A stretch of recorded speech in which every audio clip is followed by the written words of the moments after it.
जिस समय सरकार ने ये घोषणा की थी कि अध्यापक भर्ती किया जाएगा और ये दायित्व बिहार लोक सेवा आयोग को दिया गया था, तब से लेकर के अब तक कई अवसरों पर अलग अलग तरीके से अलग अलग लोगों के द्वारा कई संदेह और कई प्रश्न चिन्ह भी उठाए गए थे।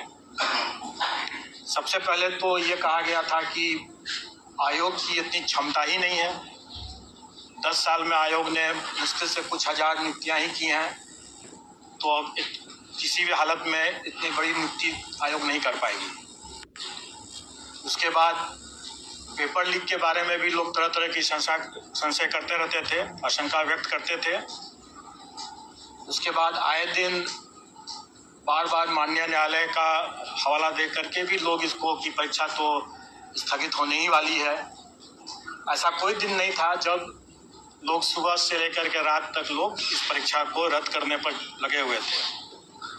उसके बाद कई अवसरों पर लोगों को तरह तरह की भ्रांति भी उत्पन्न हो गई, जिसके कारण से लोग कहने लगे कि अपीयरिंग कैंडिडेट्स को भी मौका मिलना चाहिए। बाद में सरकार ने उसको मान लिया। उसके बाद नया एक विवाद खड़ा हो गया और वो माननीय सर्वोच्च न्यायालय के आदेश के बाद बीएड वर्सेस बीटीसी का प्रश्न उठ गया। उस अवसर पर भी कई लोगों ने कहा कि अब तो परीक्षा को पोस्टपोन कर ही देना चाहिए, नहीं तो माननीय सर्वोच्च न्यायालय की अवमानना हो जाएगी। उस दरमियान हम लोगों ने यह भी एक निर्णय लिया था कि चूंकि परीक्षार्थी संशय में पड़े हुए थे, आए दिन परीक्षा स्थगित होने के बाद, परीक्षा रद्द होने के बाद और तरह तरह के विवाद के कारण से परीक्षार्थी जो थे, अभ्यर्थी जो थे, वो शायद उतनी तैयारी नहीं कर पा रहे थे। इसके कारण से भी हम लोगों ने ये प्रस्ताव रखा हुआ था कि हम 75% अभ्यर्थी या रिक्ति दोनों में जो कम है उसकी उतना तक हम लोग जाने का कोशिश करेंगे और उसके लिए क्वालिफाइंग जो मार्क्स है, कट ऑफ मार्क्स है, वो हम रिलैक्स भी कर सकते हैं। इसको लेकर के भी कुछ लोगों ने कहा कि अब तो गुणवत्तापूर्ण शिक्षा का क्या मतलब रह गया जब आप फेलियर कैंडिडेट्स को भी आप सेलेक्ट कर लेंगे।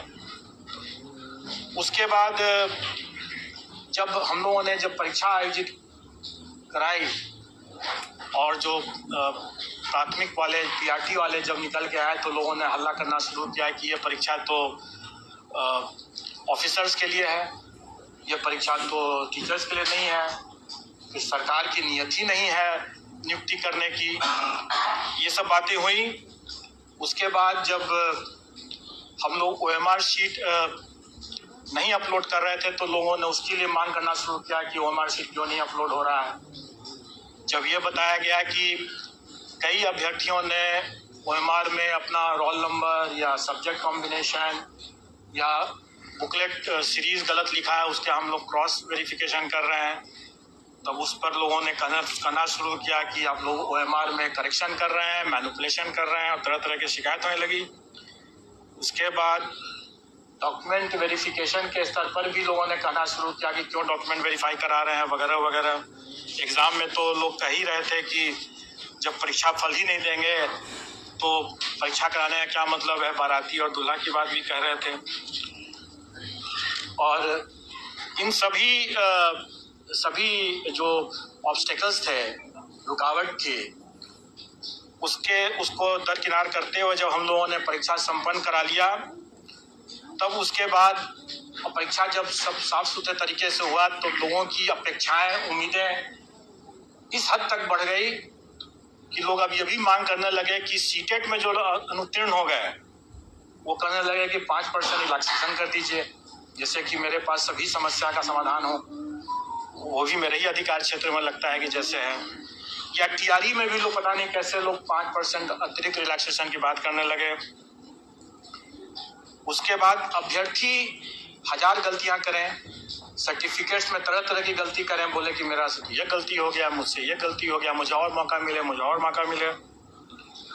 और इतनी गलतियों के बावजूद भी जब वो आयोग से ये अपेक्षा करने लगे कि हम तो टाइमली रिजल्ट दे दें और अगर हमें विलम्ब हो रहा है तो हम भ्रष्टाचारी हैं। अगर हम OMR में विलम्ब से अगर कर रहे हैं तो भ्रष्टाचारी हैं। रिजल्ट टाइम पर नहीं दे रहे हैं, तुरंत नहीं दे रहे हैं, चाहे उनकी कितनी भी गलतियां हों, लेकिन हम अगर रिजल्ट टाइम पर नहीं दे रहे हैं तो हम गलत कर रहे हैं।